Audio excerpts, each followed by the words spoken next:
새 특성을 지니신 단일 동질의 하나님, 믿음으로 비롯된 거룩함을 주셔서 믿음이 없이는 하나님을 기쁘게 하지 못한다는 사실을 알게 하셨습니다. 그것을 인식하게 하셔서 거룩한 삶을 살도록 명하셨사오니 저희가 주의 말씀과 교회에서 행하는 훈련에 순종을 행하는지 저희 자신을 말씀으로 살피게 하여 주시옵고, 또한 모든 것이 하나님으로부터 왔음에 하나님을 향한다는 것을 배우게 하셨사오니 그에 합당한 삶으로 하나님을 영화롭게도 하게 하여 주시옵소서. 예수 그리스도의 기도의 본을 따르고자 할 때도 다른 것보다 먼저 그리스도의 온유함과 겸손함을 배우게 하시옵고, 무엇보다 주님이 어떻게 죽기까지 순종하셨는지 배우게 하시어 저희도 삶에서 행할 수 있게 하여 주시옵소서. 주님께서 울부짖었지만 아버지는 아무도 대답도 하지 않으셨을 때, 저희도 그와 같은 상황에 처해졌을 때 저희가 어떤 태도를 취해야 하는지, 강한 훈련을 요구받았을 때 저희가 어떤 자세로 그것을 받아들여야 하는지, 어둠 속에 있는 것 같은 막막함에 있을 때 어떻게 잠잠히 빛을 기다릴 수 있는지도 주의 말씀에서 배우게 하시옵고, 죄가 주는 즐거움은 헛되이 기다리지 않게 하시며 몸과 영혼은 돈이 주는 억눌림의 노예가 되지 않게 하시고, 폭풍우를 피하는 법과 비바람 앞에서도 견디는 힘을 말씀을 통해서 갖출 수 있게 하여 주시옵소서.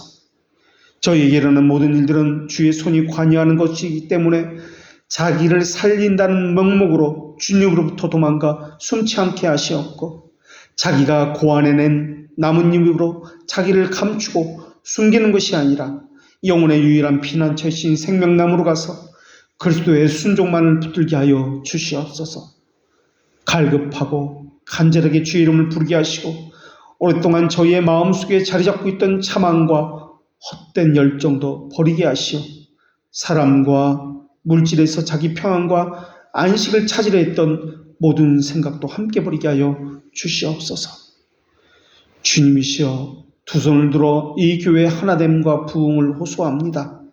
각자 자기가 생각했던 신앙을 갖는 것이 아니라 성경에서 보증하고 주께서 원하셨던 원 아담이 가졌던 에덴 동산의 참된 신앙을 갖도록 주의 얼굴을 나타내 주시어서 주님 은혜로 인도하시옵고, 주님의 자비하심을 찬양하는 저희들 되게 하시옵소서. 주의 말씀이 선포되는 곳마다 양심의 평안에 관한 죄들의 용서가 다시 확인되게 하시옵고, 죄들의 용서에 대한 확신도 다시 견고해지게 하여 주시옵소서. 이제는 하나님의 심판대 앞에 세워지는 시간이 오니 참된 믿음을 가진 자들의 삶이 어떠한지 배우게 하시고, 청결한 양심을 가진 자마다 믿음이 견고해지고 참된 교회마다 성령께서 주시는 누구도 빼앗을 수 없는 담대한 복음 선포만이 있게 하여 주시옵소서. 풍성한 삶이란 부귀 영화를 누리는 삶이 아니라 심정에 하나님의 말씀을 새기는 것이요 그 안에서 힘을 얻고 평안을 유지하는 것이라 말씀하셨사오니 그것이 저희에게 이루어지며, 저희들이 여전히 관심을 갖고 있는 가시적인 복에 관한 것을 이제는 즐거움으로 삼지 않고 청결한 양심에 참된 지식을 갖추게 하시어 교회가 주 안에서 하나된 참된 교회됨을 이루게 하여 주시옵소서. 겉으로는 같이 밥을 먹고 함께 말씀을 들으나 그것이 말하는 것은 가시적인 것이오니 말씀에 순종하는 것으로 표징된 것을 찾아 참된 교회의 모습을 갖출 수 있게 하여 주시어 가시적 건물과 외형을 신앙의 근원으로 삼지 않게 하여 주시옵소서. 심정을 돌이켜 주시옵소서. 이 모든 것을 말씀으로 오신 예수 그리스도의 이름으로 기도합니다. 아멘. 하나님께서 우리에게 주시는 말씀은 신약성경 히브리서 1장 13절과 14절의 말씀입니다. 하나님의 말씀을 봉독합니다. 하나님의 말씀을 경청하십시오. 어느 때 천사 중 누구에게 내가 내 원수로 내 발등상이 되게 하기까지 너는 내 우편에 앉아 있으라 하셨느냐? 모든 천사들은 섬기는 영으로서 구원받을 상속자들을 위하여 섬기라고 보내심이 아니냐? 아멘. 이전까지 우리는 나뭇가지 또는 나무잎 또는 그것의 상태에 대해서 깊이 살폈다면 요즘 우리는 숲을 보고 있습니다. 오늘은 어쩌면 그 숲을 뛰어넘어서 더위에서 마치 우주에서 우리를 살피는 것처럼 보이게 될 것입니다. 그래서 오늘은 말씀을 듣기만 하면 많이 어려울 수 있습니다. 그래서 집에 가셔서 성경을 하나하나 찾아가면서 대조해보고 다시 한번 살펴야만 할 것입니다. 그리고 오늘 말씀은 히브리서 1장부터 살피게 되는데 그 키워드가 되는 구절들을 하나씩 살피면서 언약이라는 이 개념으로 왕적 제사장직이 어떻게 나타나는지 히브리서 1장부터 13장까지를 살펴보게 될 것입니다. 그래서 히브리서를 펼쳐놓고 하나하나 따라와야 합니다. 그렇지 않으면 무슨 말씀인지 알 수 없게 됩니다. 히브리서의 기반은 옛 언약인 구약을 기반으로 합니다. 아직 오시지 않은 그리스도를 붙든 믿음의 선진들 그리고 의식 규례들이 말하고자 하는 것이 있는데 그것이 바로 그리스도다라는 것을 증명하는 것이 히브리서입니다.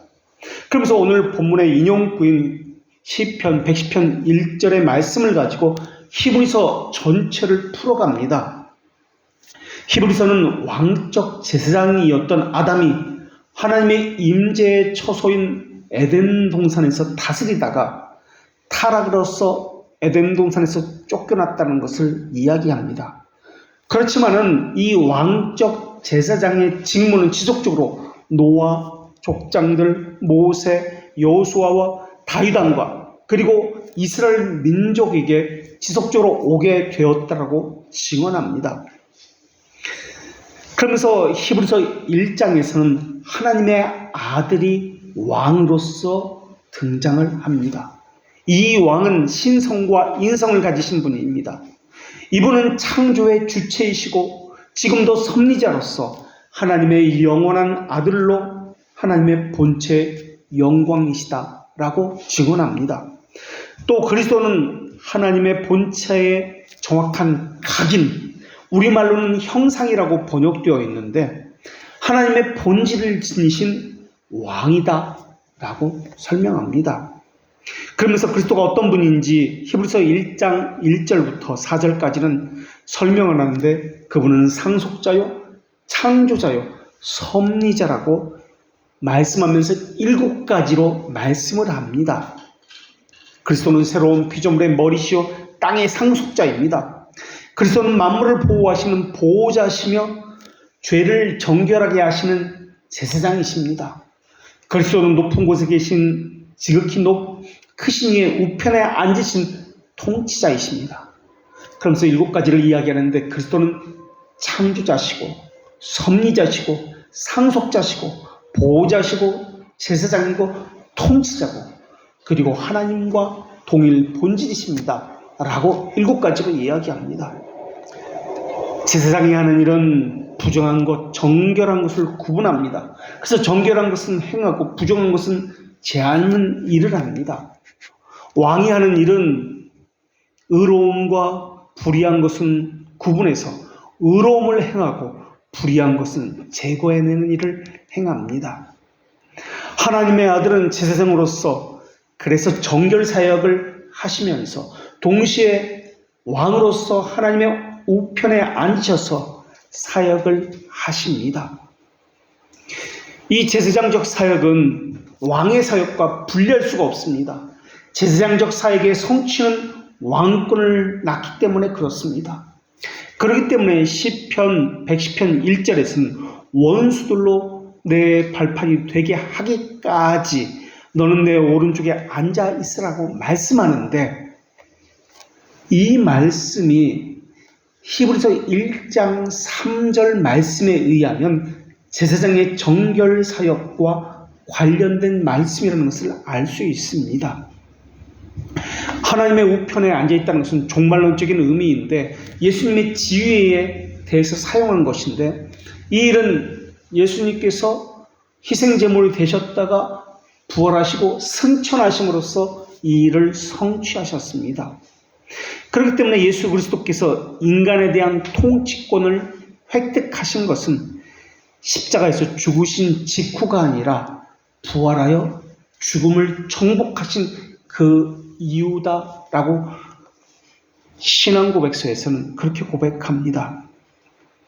히브리서 1장 2절에서 만물의 상속자가 되셨다라는 말은 바로 이것을 의미하는 말씀인데, 또 이것은 시편 2편 8절을 암시하는 말씀이기도 합니다. 시편 2편 8절은 내게 구하라, 내가 이방 나라를 너의 유업으로 주리니 너의 소유가 땅까지 이르리로다 라는 말씀입니다.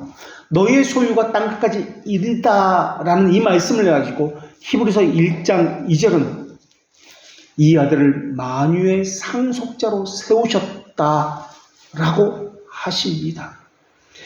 만유의 상속자가 되신 것은 대제사장적 사역과 함께 나타나는 왕적 사역의 반역입니다. 사탄의 권세를 물리치고 통치권을 얻으신 것과 관련되기 때문에 그렇습니다. 사탄의 권세는 죽음입니다. 죽음을 이기신 부활을 통해서 통치권을 얻으신 것입니다. 그래서 제사장적 사역은 왕의 사역과 반드시 결합되어야만 합니다. 죄의 권세를 정복한 것이기 때문에, 하나님의 정의를 만족한 것이기 때문에 그러합니다. 그래서 그리스도의 부활로 하나님의 우편에 앉아 계시게 되었고, 이것을 통해서 새로운 피조물의 맏아들로서 세워지게 된 것입니다. 그래서 그리스도의 높아지심, 승기는 다윗 언약에 대한 하나님의 신실하심의 증거고 성취라고 히브리서는 말씀하고 있습니다. 시편 2편 8절에서 하나님의 형상을 지닌 다윗의 후손은 세상의 통치권을 하나님으로부터 받았다는 것을 말씀합니다. 그리고 시편 2편 7절에서 다윗의 후계자는 너는 내 아들이라, 오늘 내가 너를 낳았도다 라고 하면서 하나님의 언약의 아들로 태어났다라는 말씀을 하고 있습니다. 시편 89편은 다윗 언약과 관련된 시편인데, 이스라엘의 장자라는 개념이 이스라엘 왕에게 구체적으로 적용되는 말씀입니다. 이 시편 89편 25절은 왕의 통치가 이스라엘 국경, 지경을 넘어서 바다에까지 확장된다라고 말씀하고 있습니다. 이것은 마치 아담에게 주어졌던 이런 땅을 정복하라는 명령과도 이어지고 있습니다. 다윗의 후계자는 왕의 자리에 오를 때마다 하나님의 아들이라고 불립니다. 그리고 하나님을 형상화해서 하나님의 성품을 가지고 의와 진리로 하나님의 나라를 다스리라는 명령을 받습니다. 히브리서 1장 8절과 9절에서는 사역자들을 바람과 불꽃으로 묘사합니다. 그러면서 이 말씀은 시편 45편 6절과 7절을 인용한 말씀입니다.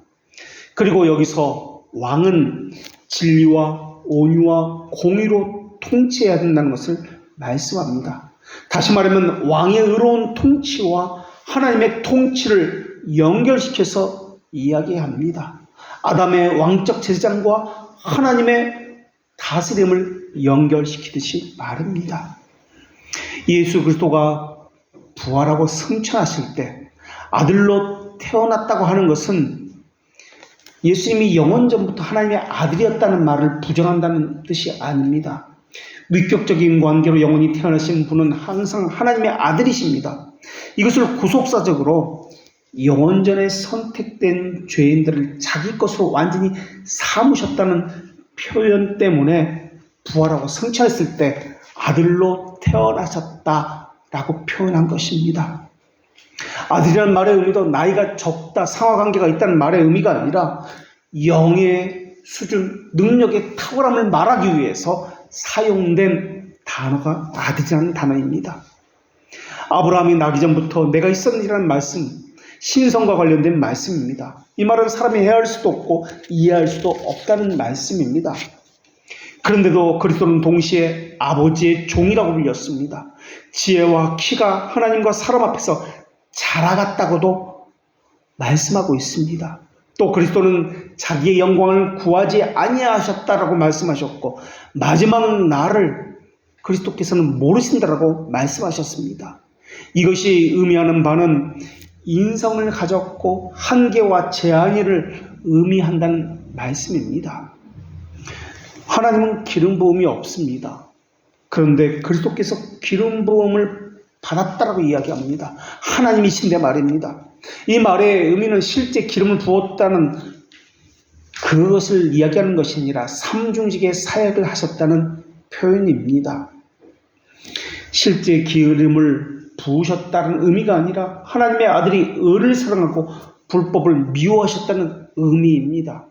그래서 히브리서 1장 9절에서는 주께서 의를 사랑하시고 불법을 미워하셨으니 그러므로 하나님 곧 주의 하나님의 즐거움에 기름을 주께 부어 주를 동료들보다 뛰어나게 하셨도다 라고 말씀하고 있습니다. 오늘 본문인 히브리서 1장 13절에 나오는 시편 110편 1절의 인용 말씀은 히브리서 1장 전체 주제에 해당합니다. 그리스도는 승천하셔서 높은 곳에 계신 위엄의 보좌 우편에 앉아 계십니다. 그로 인해서 하늘에 있는 것이나 땅에 있는 것이나 땅 아래에 있는 모든 자들이 그분의 이름 앞에 무릎을 꿇게 됩니다. 여기에 천사와 마귀도 예외가 아닙니다. 원수들을, 이것은 복수형으로서 사단과 그들의 모든 세력을 이야기합니다. 하나님은 원수들을 그리스도의 발등상이 되게 하신다고 말씀하셨는데 이 표현은 그리스도께서 우편에서 이 땅으로 내려와 그들을 밟는다는 그러한 의미를 말하지 않습니다.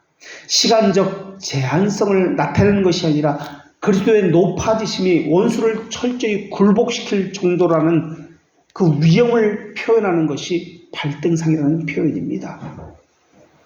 천사들은 뛰어난 지식을 갖춘 하나님의 종들입니다. 그리고 그들은 성도들을 섬기기 위해서 존재하는 자들입니다. 섬긴다는 말은 신약 성경에서 바로 여기 1장 14절에 여기만 나오는 단어입니다. 그리고 현재 시제로 쓰여 있는데 이 말의 의미는 천사들은 변함없이 봉사하는 영으로 존재한다는 것을 이야기합니다. 그래서 구속사역을 통해서 구원받을 사람들을 섬기도록 언제든지 필요할 때마다 지속적으로 파송되어진다라는 의미를 가진 것이 천사들입니다. 천사들은 언제든지 섬기기 위해서 달려와야 하는 섬기는 영입니다. 아들의 사역이 구속이라면 천사들은 그 구속을 돕는 섬기는 자들입니다. 히브리서에서 말씀하고 있는 것은 그리스도와 천사의 비교가 아니라 그리스도가 어떤 분인지를 말하고자 하는 것입니다. 우편에 앉으셨다라는 말씀은 히브리서에서 5번 하는데 1장 3절에서 첫 번째 언급을 하고 그리고 오늘 본문에서 2번째 언급을 합니다. 그리고 우편에 앉으셨다는 말은 사도행전에서는 3번을 언급하고 신약에서는 총 17번을 언급합니다. 그만큼 하나님 우편에 앉으셨다는 이 말씀이 신약에서 너무나 중요한 의미를 가지고 있기 때문에 그러합니다. 히브리서에서 예수 그리스도의 충실한 지상사역을 대제사장직의 필수 조건으로 제시를 합니다. 예수 그리스도는 순종을 통해서 온전하게 되었고 멜기세덱의 계율을 따라서 제사장이 되셨습니다. 예수 그리스도는 부끄러움을 개의치 아니하고 십자가를 지심으로 하나님 우편에 앉으셨습니다. 이 히브리서 1장의 구약의 인용구들은 오늘 본문인 히브리서 1장 13절 바로 7번째 인용구에서 절정을 이룹니다. 그런데 이 히브리서 1장 13절에 우편에 앉으라는 말씀은 히브리서 1장 5절의 말씀과도 유사성을 가지고 있습니다. 히브리서 1장 5절의 말씀은 이렇습니다. 하나님께서 어느 때 천사 중 누구에게 너는 내 아들이라 오늘 내가 너를 낳았다 하셨으며 또다시 나는 그에게 아버지가 되고 그는 내게 아들이 되리라 하셨느냐라는 말씀입니다. 그래서 1장 13절과 1장 5절은 구조조차 비슷합니다. 그런데 1장 5절의 말씀은 시편 2편을 인용한 말씀입니다. 그리고 오늘 본문 히브리서 1장 13절에 시편 110편을 인용한 말씀입니다.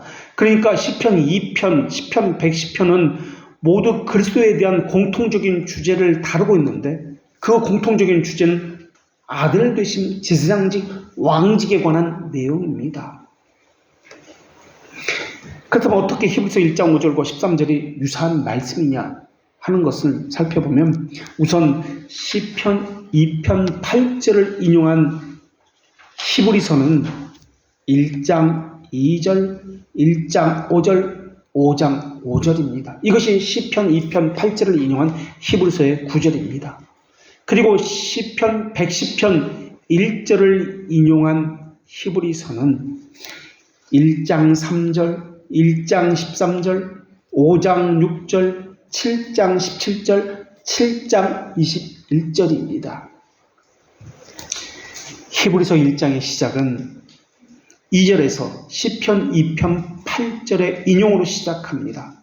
그리고 바로 이어서 히브리서 1장 3절 하반부에는 시편 110편 1절을 인용합니다. 그러니까 시편 1편 히브리서 1장 3절 전반부는 시편 2편 8절을 인용하고 그리고 그 이유는 시편 110편 1절을 뒤에 두고 있다라는 것입니다. 그러면 히브리서 1장 3절의 전반부 말씀은 예수 그리스도께서 하나님의 영광의 광채고 그 본체의 형상이시며 죄를 정결하게 하는 사역을 하셨다고 하는 본문이 히브리서 1장 3절의 전반부입니다. 영광의 광채시고 죄를 정결하게 하는 사역, 이것을 앞에는 시편 2편 8절을 두었고 그 뒤에는 시편 110편 1절을 두었다라는 것입니다. 이것이 히브리서 1장입니다. 그런데 이런 구조를 가진 히브리서 1장의 구조가 히브리서 5장 5절과 6절에 똑같이 나옵니다. 히브리서 1장 4절에서 그리스도는 천사보다 뛰어난 이름으로 기업을 얻었습니다. 그 이유는 뛰어난 이름을 기업으로 얻으신 그 이유는 1장 3절에 죄를 정결하게 하시는 사역을 했기 때문에 그렇습니다. 그것 때문에 지극히 크신 이의 우편에 앉으셨습니다. 또 그것 때문에 만물의 상속자가 되셨습니다. 그래서 그리스도에게 연합된 자들에게 구원을 유업으로 줄 수 있게 된 겁니다. 죄를 정결케 하시는 그 사역 때문에 그렇습니다. 그래서 히브리서 1장은 예수 그리스도가 어떤 분인지를 증명하기 위해서 구약의 7가지 본문을 인용하는데 어떤 학자들은 구약의 7가지 본문을 인용했다는 것을 하나님께서 7일 동안 천지를 창조하신 것과 비교해서 설명을 합니다. 예수 그리스도는 둘째 아담으로서 하나님과 적대적인 세상에서 왕적 제사장으로서 구속을 성취하셨습니다. 이것으로 아담과 천사를 뛰어넘는 우월함을 보여주셨습니다. 그리고 구원 얻을 후사들은 천사들의 섬기를 받는 수혜자가 되게 하셨습니다. 창세기 1장에서 사람에게 있는 하나님의 형상은 가족이라는 의미가 있고 자녀, 아들이라는 의미가 있고 하나님이 왕이시기 때문에 순종하는 자들이 사람이라는 의미도 있습니다. 하나님의 백성은 그리스도와 함께 상속받을 자녀들입니다. 공동의 상속자들입니다.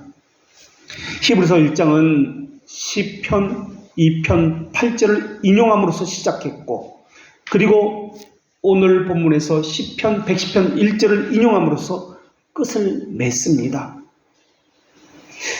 이제 히브리서 2장은 시편 110편 1절을 풀어서 설명하는 작업을 합니다. 히브리서 2장 1절에서 4절에는 구원을 등한시하는 자들에게 경고를 하는 말씀으로 이루어졌습니다. 그리고 히브리서 2장 5절부터 9절까지는 아들이 천사보다 우월하다는 주장을 계속합니다. 이것은 히브리서 1장의 연장선상에 있음을 볼 수 있습니다.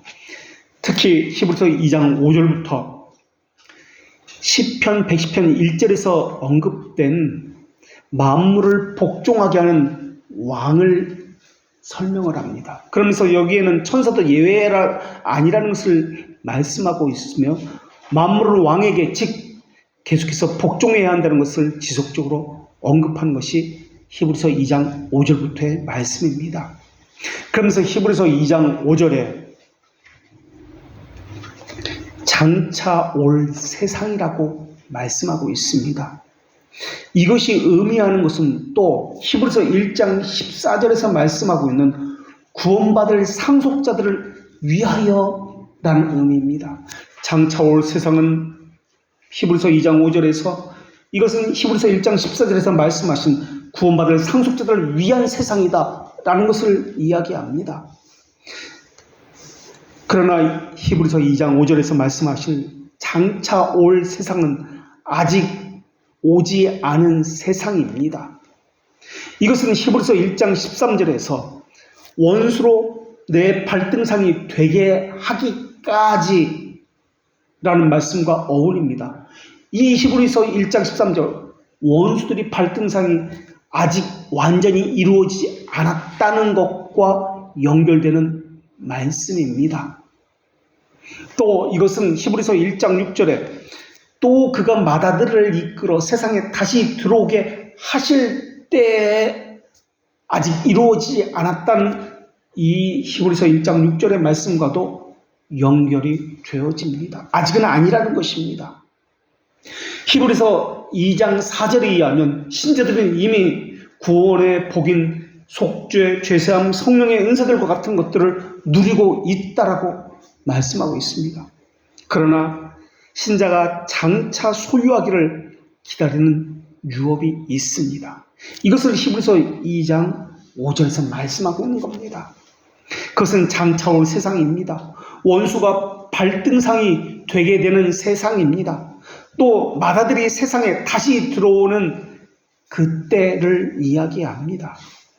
그래서 이렇게 이미와 아직 사이에서 히브리서 1장과 2장은 같은 의미의 말씀을 반복하고 있습니다. 그리고 히브리서 2장 5절부터 8절까지는 시편 8편과 연결이 됩니다.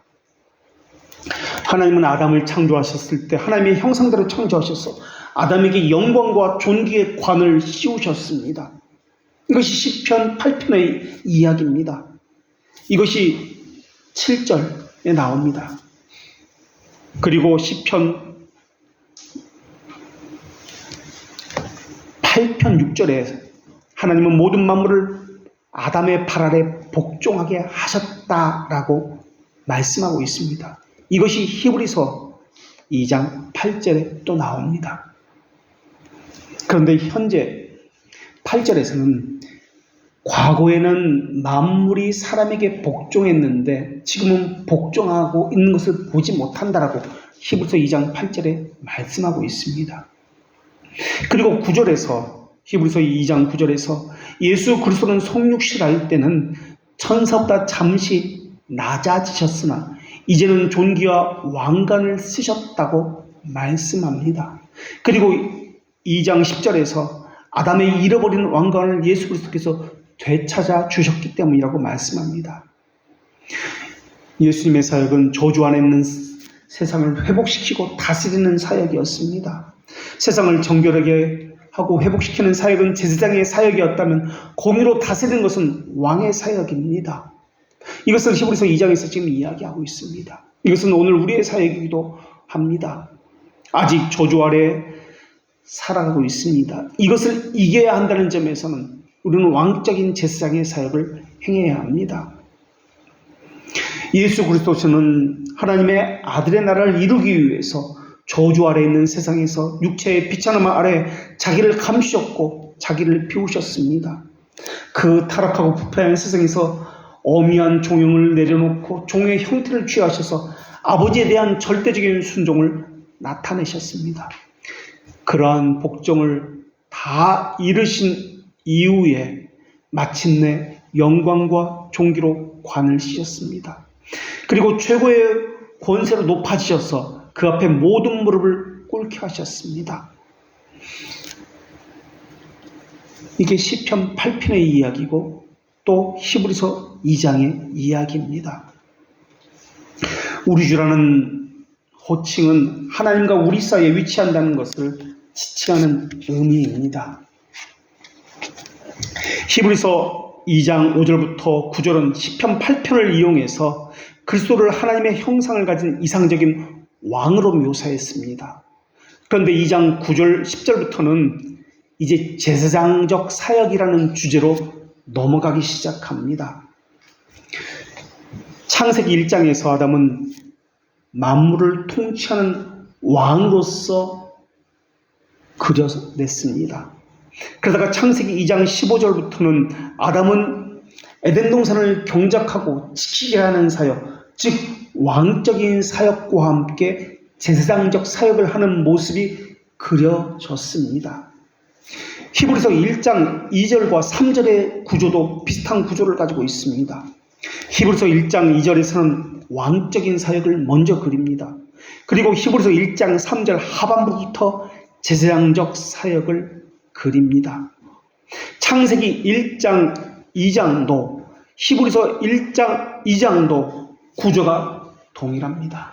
처음에는 왕적인 사역을 하다가 제사장적 사역으로 나아간다는 동일한 구조를 가지고 있습니다. 그리고 창세기 3장에서 우리가 잘 아는 대로 왕적 사역, 왕적 제사장적 사역을 반대하는 뱀과 마주하게 됩니다. 히브리서 2장 9절까지는 영광과 존귀를 쓰신 예수 그리스도를 설명을 합니다. 그리고 그 이후에 히브리서 2장 14절부터 보면은 죽음의 세력인 마귀와 싸운다는 이야기가 나옵니다. 그러니까 히브리서 2장의 구조는 창세기 1장, 2장, 3장의 구조를 그대로 가지고 설명을 하고 있습니다. 히브리서 3장은 대제사장직부터 설명을 하기 시작합니다. 히브리서 1장과 2장에서는 예수 그리스도와 천사를 대조함으로써 구원자 예수 그리스도를 살폈다면 히브리서 3장은 모세와 예수 그리스도를 대조하기 시작합니다. 히브리서 3장이 대제사장으로부터 시작하는 이유가 있습니다. 그것은 사무엘상 2장 35절을 반영하기 때문에 그렇습니다. 사무엘상 2장 35절은 내가 나를 위하여 충실한 제사장을 일으키리니 그 사람은 내 마음 내 뜻대로 행할 것이라. 내가 그를 위하여 견고한 집을 세우리니 그가 나의 기름 부음을 받은 자 앞에서 영구히 행하리라 라는 말씀입니다. 이 견고한 집은 사무엘하 7장에 나오는 다윗 언약으로 주어지는 영원한 왕자를 의미하는 것입니다. 이것은 히브리서 3장 5절에 나오는 종인 모세에게서 아니라 6절에 나오는 대로 아들인 예수 그리스도에게서 성취가 됩니다. 그래서 예수 그리스도를 히브리서 3장 10절에서는 뭐라고 이야기하냐면 구원의 창시자다라고 이야기합니다.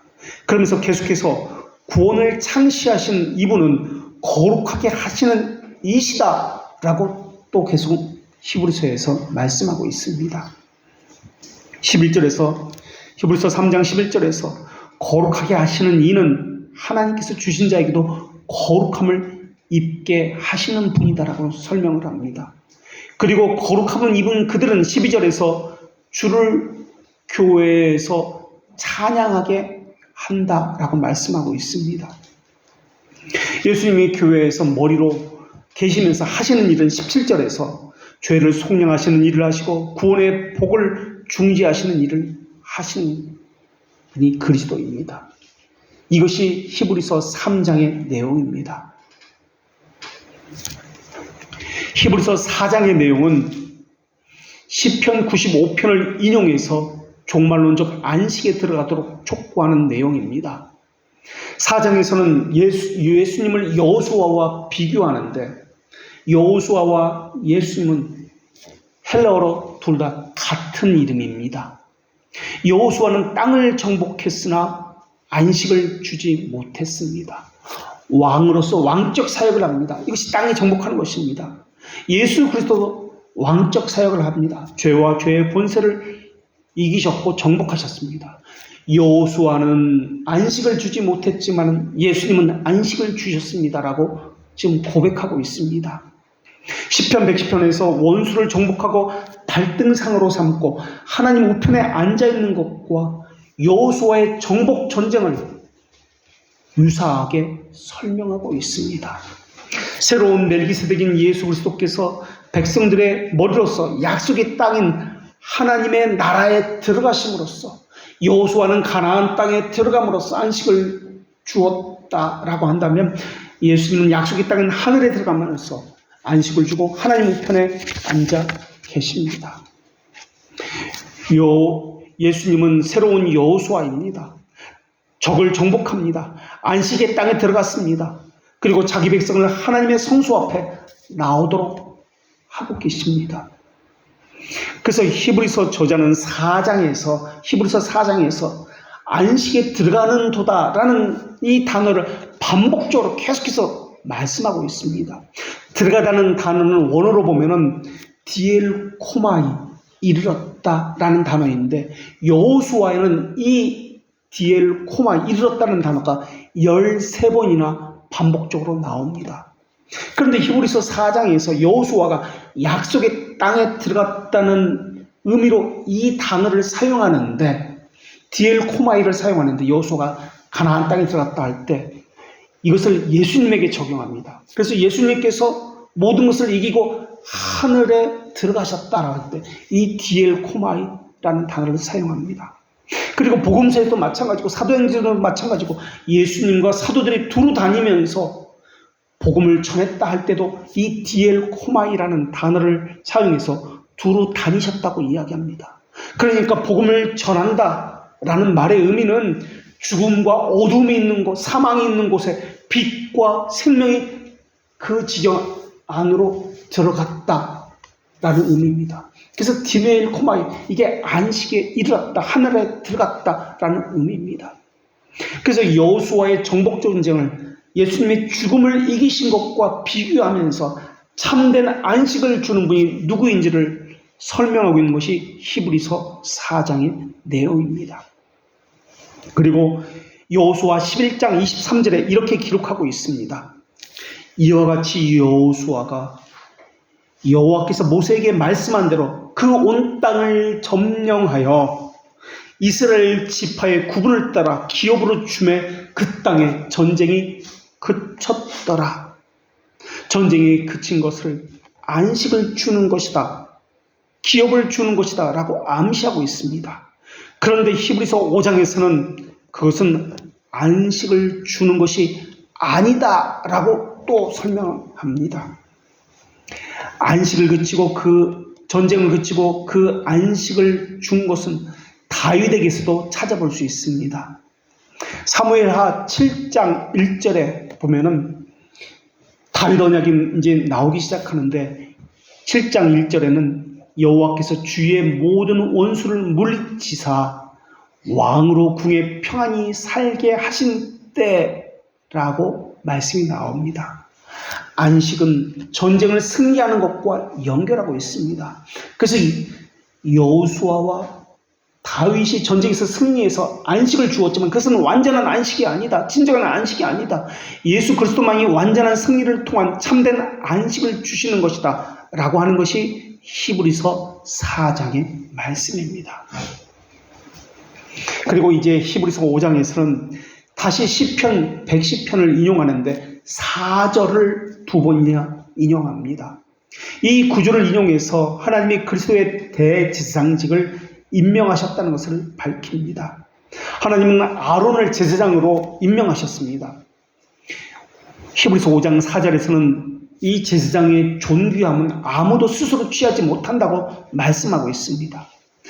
하나님은 그리스도를 임명하셨습니다. 그러면서 너는 내 아들이니 오늘 내가 너를 낳았도다 하면서 시편 2편 7절의 말씀을 인용합니다. 그리고 이어서 시편 110편 4절의 말씀을 인용하면서 너는 멜기세덱의 서열을 따라 영원한 제사장이다 라고 말씀합니다. 히브리서 5장 4절과 5절에서 제사장직을 임명하는 그 구절에 사용된 단어가 있는데 존귀와 영광이라는 단어입니다. 그런데 4절에 보면 존귀는 아론의 제사장직을 맡은 것에 사용되어진 단어입니다. 그리고 5절에 보면 영광이라는 단어는 예수님이 제사장직을 맡은 것에 사용하는 단어입니다. 히브리서 5장 4절과 5절에 나오는 이 존귀와 영광이라는 단어는 히브리서 2장 7절, 9절, 10절에 나오는 존귀와 영광이라는 단어와도 일치합니다. 그리고 이것은 존귀와 영광이라는 이 단어는 시편 8편 사람에게 영화와 존귀의 관을 씌웠다는 이 말씀을 떠오르게 합니다. 시편 8편에서 하나님은 사람이라는 뜻을 가진 아담을 지으셨습니다. 하나님의 형상으로 창조하셨습니다. 그리고 왕적인 제사장의 권한을 주셔서 만물을 다스리게 하셨습니다. 이것을 존귀와 영광이라고 시편 8편에서 그렇게 기록하고 있습니다. 그런데 아담은 히브리서 2장 8절에 나오는 대로 이 일에 실패합니다. 그래서 예수 그리스도께서 고난의 죽음의 관을 쓰시고 죽기까지 복종하셔서 이것으로 예수 그리스도는 존귀와 영광의 관을 씻었습니다 라고 나옵니다. 아론의 제사장직으로는 영원한 언약을 성취할 수가 없었습니다. 그래서 예수 그리스도는 영원한 제사장의 계열을 따라서 아담에게 주어진 창조 명령을 성취하신 것입니다. 그리고 아브라함과 모세에게 주어진 구속 언약을 성취하신 것입니다. 그래서 히브리서 5장 7절에서는 그리스도가 대제사장직에 임명된 것이 정당하다는 것을 증명하기 위해서 시편 2편 7절을 인용합니다.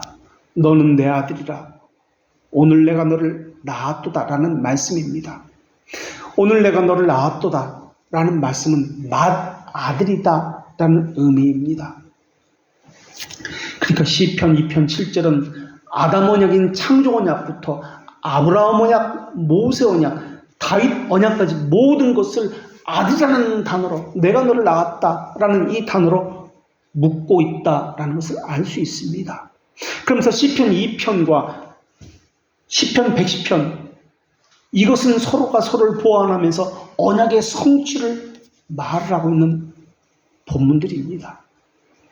히브리서 5장에서는 두 번이나 멜기세덱의 반차를 따른 제사장이라고 말씀합니다. 그리고 7절에서 육체에 계실 때 그가 아들이면서도 고난으로 순종을 배우셨다는 8절의 말씀 통해서 아담도 순종해야 한다는 것을 암시하고 있습니다. 예수님을 죽음을 정복하기 위해서 죽음이라는 경계 안으로 들어가셨고 이때 들어가셨다는 단어를 디엘코마이라고 단어를 사용했고 또 죽음에서 살아나서 생명으로 들어가셨다 할 때 이때도 디엘코마이라는 단어를 사용합니다. 여호수아가 땅을 정복했을 때 사용했던 이 단어입니다. 그리고 히브리서 5장 9절에서 죽음을 이기시고 부활을 승천하셔서 모든 이에게 영원한 구원의 근원이 되신다고 말씀하고 있습니다. 그리고 히브리서 5장 11절부터 6장 12절까지는 그렇기 때문에 바른 신앙생활을 하자라고 권면을 합니다. 히브리서 6장 13절에는 믿음, 기업, 약속이라는 단어들이 반복적으로 등장합니다. 믿음, 기업, 약속. 이 단어들은 아브라함의 언약을 연상하게 하는 단어들입니다. 그렇기 때문에 히브리서 6장에 나오는 아브라함의 언약은 히브리서 5장에 너는 내 아들이다. 내가 오늘 너를 낳았다는 말씀과 분리가 되어서는 안 됩니다. 왜냐하면 멜기세덱이 아브라함을 축복한 것처럼 예수 그리스도도 그 구원을 아브라함의 자손들에게 나누어 주시기 때문에 그렇습니다. 그래서 멜기세덱의 왕적인 제사장은 예수 그리스도의 구속 사역과 서로 연관성을 가지고 있습니다. 이것을 설명하는 것이 히브리서 6장의 내용입니다. 히브리서 7장은 창세기 14장에 나오는 멜기세덱에 대한 주해와 구속사적인 분석을 합니다. 7장에서는 멜기세덱의 제사장직이 아론의 제사장직보다 우월하다고 이야기합니다. 왜 우월하느냐? 그 근거를 제시합니다. 영원한 제사장직과 일시적인 제사장직의 차이이기 때문에 그렇습니다. 히브리서 7장 3절에 의하면 의의 왕이요 평강의 왕인 멜기세덱은 아버지도 없고 어머니도 없고 족보도 없고 시작한 날도 없고 생명의 끝도 없고 하나님의 아들과 닮아서 항상 제사장으로 있다라고 설명을 합니다. 이 말은 멜기세덱이 영원전부터 선제했다는 말이 아닙니다. 또 멜기세덱이 그리스도와 동일한 분이다라고 말을 하는 것이 아닙니다. 이것은 멜기세덱이 등장하는 방식과 사라지는 방식에 대해서 설명하고 있는 본문입니다. 그리고 멜기세덱은 불경건한 세상 속에서도 하나님을 따르고 정의롭게 행하는 것이 가능하다는 것을 알려주고 있는 것입니다. 그리고 멜기세덱은 아브라함을 축복했는데 그 축복의 의미, 그러니까 아브라함과 그 집에만, 그 후손들에게만 하늘의 복과 하나님의 복이 임한다는 것을 선언하고 있습니다. 그것을 징표로 멜기세덱은 아브라함에게 은혜 언약의 징표드린 떡과 포도주를 가지고 나왔습니다. 떡과 포도주는 하나님이 아브라함에게 하시는 언약의 보증물입니다. 창세기의 중요한 인물들은 모두 족보가 있습니다. 가계도가 창세기에 나옵니다. 그런데 멜기세덱은 족보가 없다는 측면에서 중요성을 가지고 있습니다. 히브리서 기자도 이것을 중요하게 보았습니다. 그래서 7장 8절에서는 또 여기에 죽은 자들이 10분의 1을 받으나 저기는 산다고 증거를 얻은 자가 받았느니라 라고 말씀하고 있습니다. 이 본문은 아론 계열의 제사장은 11조를 받았지만 죽었다고 이야기하고 있고 멜기세덱은 11조를 받았지만 계속해서 산다라고 말하고 있는 것과 같은 의미입니다. 그렇다면 성경 어디에 멜기세덱이 영원히 산다는 증거가 있습니까? 멜기세덱에 등장하는 창세기 14장에는 영원히 멜기세덱이 살았다, 선제했다라는 증거가 기록이 없습니다. 그러나 시편 110편 4절에 보면 너는 멜기세덱의 반차를 쫓아 영원한 제사장이다 라고 하는데 이 구절이 그리스도와 멜기세덱의 영원성을 의미합니다. 다시 말하면 이 구절은 멜기세덱이 영원히 산다는 의미가 아니라 멜기세덱의 제사장직의 연속성이 하나님의 아들과 닮았다라는 것을 이야기하는 구절입니다. 그러면서 하나님의 아들과 영원한 제사장직을 연결시키고 있습니다. 언약을 받은 아브라함도 7장 6절에 보면 레위 족보에 들어가지 아니한 멜기세덱에게 10분의 1을 주고 약속을 받았다라는 말씀이 나옵니다. 이 말의 의미는 멜기세덱은 제사장이면서 하나님의 아들로 역임을 받았다는 의미입니다. 아담도 율법 때문에 왕적 제사장직을 감당한 것이 아닙니다. 하나님의 아들이기 때문에 자연스럽게 왕적 제사장직을 감당한 것입니다. 그래서 누가복음의 족보는 아버지가 아들을 낳는다는 이 족보 단어를 써서 하나님께서 아담을 낳았다라고 족보를 그렇게 쓰고 있습니다. 아론 제사장의 이들은 율법에 의해서 제사장이 됩니다. 멜기세덱은 그렇지 않습니다. 하나님의 아들로서 자연스럽게 제사장이 되었습니다라고 말을 하고 있는 것입니다. 하나님은 제사장을 임명한 것이 아니라, 그러니까 하나님은 제사장을 임명하지 않았습니다. 시편 110편 4절과 시편 2편 7절에 의하면 아들을 임명하신 겁니다. 그 아들이 제사장직의 사역을, 왕의 사역을 감당한 것입니다. 그래서 히브리서 7장 28절에 뭐라고 하냐면, 율법은 약점을 가진 사람들이 제사장으로 세웠거니와 율법 후에 하신 맹세의 말씀은 영원히 온전하게 되신 아들을 세우셨느냐라고 말씀하고 있습니다. 율법은 제사장을 세웠다. 그러나 맹세의 말씀은 아들을 세웠다라고 말씀합니다. 이런 논리를 가지고 히브리서 7장은 아론 계열의 제사장은 일시적이고 죽음을 이기지 못했기 때문에 수많은 제사장이 필요했고 반복적인 제사가 필요했고 이것은 충분한 것이 아니었고 온전한 것이 아니었다라고 이야기합니다. 그러나 영원한 제사장은 맹세로 세운 아들이다라고 말씀하면서 그 아들은 죽음을 이겼고 영원한 아들이기 때문에 단 한 번만 있으면 되는 것은 물론이고 중재자로서 완전하고 충분하다라고 말씀하고 있습니다. 멜기세덱 제사장은 레위 제사장과는 다르게 단독적인 제사장입니다. 어느 지파에도 속하지 않았습니다. 창세기 족장의 후손으로도 기록되어 있지 않습니다.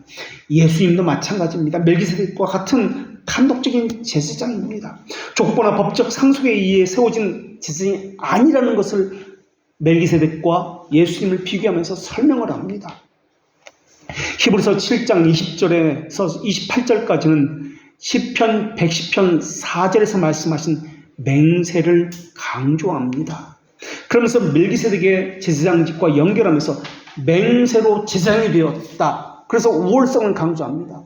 아론 계열의 제사장은 맹세가 없이 그저 혈통에 따라 제사장이 되지만 멜기세덱은 맹세로 제사장이 되었다라고 얘기합니다. 그렇다면 맹세로 제사장이 되면 더 나은 제사장이 되는 것입니까? 그 말의 의미는 아닙니다. 아브라함에게 주신 언약의 핵심은 아브라함에게 주신 하나님의 언약의 확실성 때문에 그렇습니다. 하나님 스스로 맹세를 하셔서 언약의 확실성을 확증하십니다. 그래서 맹세가 하나님이 직접 하셨다는 맹세가 창세기 22장 16절에 나오고 이것을 히브리서 6장 17절에서 다시 확인을 합니다. 약속과 맹세, 이것은 영원한 제사장직을 보장하는 두 가지 확실성입니다. 그래서 주께서 맹세하셨다라고 이야기하고 히브리서 7장 17절에서는 증언하기를 내가 영원히 멜기세덱의 반차를 따른 제사장이라 하였도다라고 말씀합니다. 내가 영원히 멜기세덱의 반차를 따르는 제사장이다 라는 말씀은 언약의 말씀입니다. 하나님의 맹세와 언약 때문에 신자들은 그 앞에 놓인 소망을 붙들게 되는 것입니다. 그래서 이 소망은 아들이라는 것, 제사장 되심이라는 것, 언약, 하나님의 맹세와 분리가 될 수 없습니다. 성경에 보면은 하나님이 맹세하신 언약이 두 가지 것이 나옵니다. 하나는 아브라함과 맺은 언약에서 하나님께서 맹세하셨습니다. 다른 하나는 다윗과 맺은 언약에서 맹세하셨습니다. 그래서 창세기 22장 16절에 하나님께서 하셨다는 맹세가 나오고 시편 89편 3절에 다윗 언약과 관련해서 하나님께서 맹세하셨다는 말씀이 나옵니다. 아론 계열의 제사장은 맹세 없이 제사장이 되었습니다. 그러나 예수 그리스도는 맹세와 언약으로 제사장이 되었다라고 설명합니다. 그런데 이 맹세가 있는 아브라함 언약과 다윗 언약은 모두 무엇과 관련된 언약입니까? 아들과 관련된 언약입니다. 더 우월한 언약 규정이 뿌리를 두고 있습니다. 이 둘 모두 하나님이 맹세하셨고 언약하셨기 때문에 그렇습니다. 그래서 언약과 맹세는 히브리서 7장 28절에 의하면 모두 아들을 임명하는 것과 관련이 있습니다. 그래서 하나님은 제사장을 임명한 것이 아니라 아들을 임명함으로써 왕과 제사장적 사역을 그 아들이 담당하게 하신 것입니다. 이것이 히브리서 7장의 요약입니다. 히브리서 8장은 지금까지 하신 말씀을 다시 요약합니다. 8장의 요점은 구약의 제사보다 새 언약의 제사가 우월하다는 것을 이야기합니다. 8장 5절에 의하면 그 우월한 언약에 의해서 예수 그리스도는 하늘에 있는 참 장막에 거하시는 것이고 6절에 의하면 시편 110편 1절과 4절의 성취로 그리스도는 더 좋은 언약의 중보자가 되셨다고 설명합니다. 히브리서 8장에서 말씀하고 있는 더 좋은 언약이라는 이 말은 예레미야 31장 31절에 말하는 그 새 언약을 의미합니다. 그러면서 히브리서 8장 7절부터 13절까지는 더 좋은 언약이기 때문에 옛 언약은 폐기된다는 것을 말씀합니다. 그리고 8장부터 10장까지는 히브리서 8장부터 10장까지는 더 나은 제사장이 더 나은 제사를 통해서 더 나은 새 언약을 성취한다는 말씀을 계속적으로 하고 있습니다. 이것이 8장의 내용입니다. 그리고 히브리서 9장에서는 그리스도께서 더 좋은 언약이 옛 언약에서 어떻게 보여졌으며 어떻게 그리스도께서 성취하셨는지를 말씀합니다. 새 언약의 연속성은 그리스도의 속죄의 기반을 두고 9장 11절에서 더 좋은 것, 손으로 짓지 아니한 것, 창조에 속하지 아니한 것, 더 크고 온전한 장막으로 말미암아 단번에 성소에 들어가셨다고 히브리서 9장 11절에서 말씀합니다. 히브리서 9장은 전체가 시편 110편 4절의 영원한 제사장이 어떻게 그리스도를 통해서 성취되었는지를 구체적으로 설명하고 있습니다. 그 다음 히브리서 10장은 구약 제사의 불충분성, 제한적이고 반복적인 제사가 아니라 영원하고 단번에 늦으신 그리스도의 자기 이색이 더 우월하다는 것을 말씀하고 있습니다. 구약의 제사들은 매일 서서 반복적으로 제사를 드렸습니다. 그러나 영원한 제사는 단번에 자신을 제물로 드려서 온전한 제사를 드렸다고 증언합니다. 그러면서 10장 11절과 12절은 아론 계열의 제사장은 서서 있습니다. 그리고 제사장인 그리스도는 앉아 있다는 것을 대조합니다. 서서 있다는 말의 의미는 제사는 끝나지 않았고 지속적으로 반복되고 있다는 것을 의미하는 단어이고, 불충분하다는 것을 표현하는 단어이고, 앉아있다는 것은 모든 제사가 이제 끝났다, 완전하다, 충분하다라는 의미로서 앉아있다와 서서 있다의 단어를 비교하고 있습니다. 이것은 히브리서 10장 11절과 12절의 이 비교는 히브리서 1장 3절에서 죄를 정결케 하는 사역을 다 마치고 하나님 우편에 앉아 계신다는 말씀과도 연결됩니다. 오늘 본문 히브리서 1장 13절에 앉아 계신다는 것과 또한 연결됩니다. 히브리서 10장 13절에서 그리스도는 제사장적 사역을 마치고 이제는 하나님 우편에 앉아서 원수가 다 발등상이 되기까지 왕적 사역이 다 마쳐지기를 기다리고 계십니다. 이것이 히브리서 10장의 내용입니다. 이제 히브리서 11장은 언약의 조상들의 행적들이 나옵니다. 그리고 12장에서는 주의 백성들을 영광의 나라로 인도하실 완성자 예수 그리스도를 제시합니다. 그리고 12장 2절에서 히브리서 12장 2절에서 하나님이 우편에 앉아 계신다는 시편 110편 1편을 다시 끄집어냅니다. 그리고 12장 2절에서 믿음의 주라는 말을 하고 있는데 믿음의 창시자다라는 의미입니다. 믿음의 주. 이때 단어가 창세기 1장과 마가복음 1장에서 사용했던 시작이라는 이 단어를 사용하고 있습니다.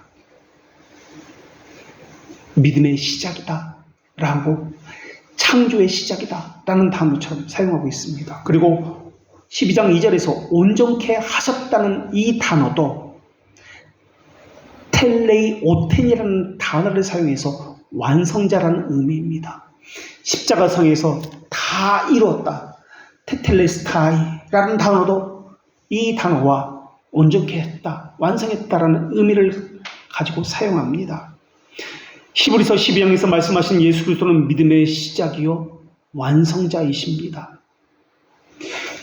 히브리서 1장에서 말씀하셨던 예수 그리스도는 세상을 시작했던 창조자요 왕선자라고 히브리서 1장에서 말씀했습니다.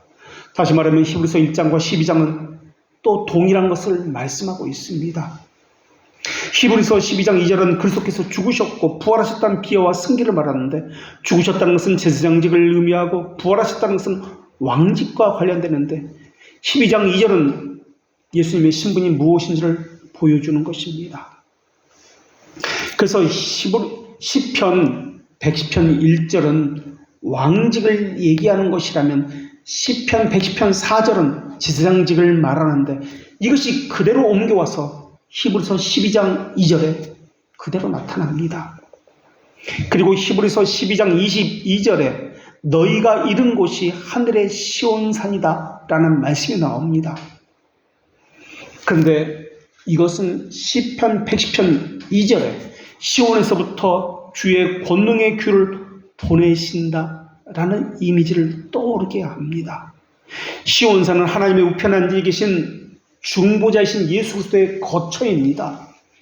그래서 히브리서 12장 18절부터 24절까지 시내산으로 대표되는 옛 언약과 시온산으로 대표되는 새 언약을 대조합니다.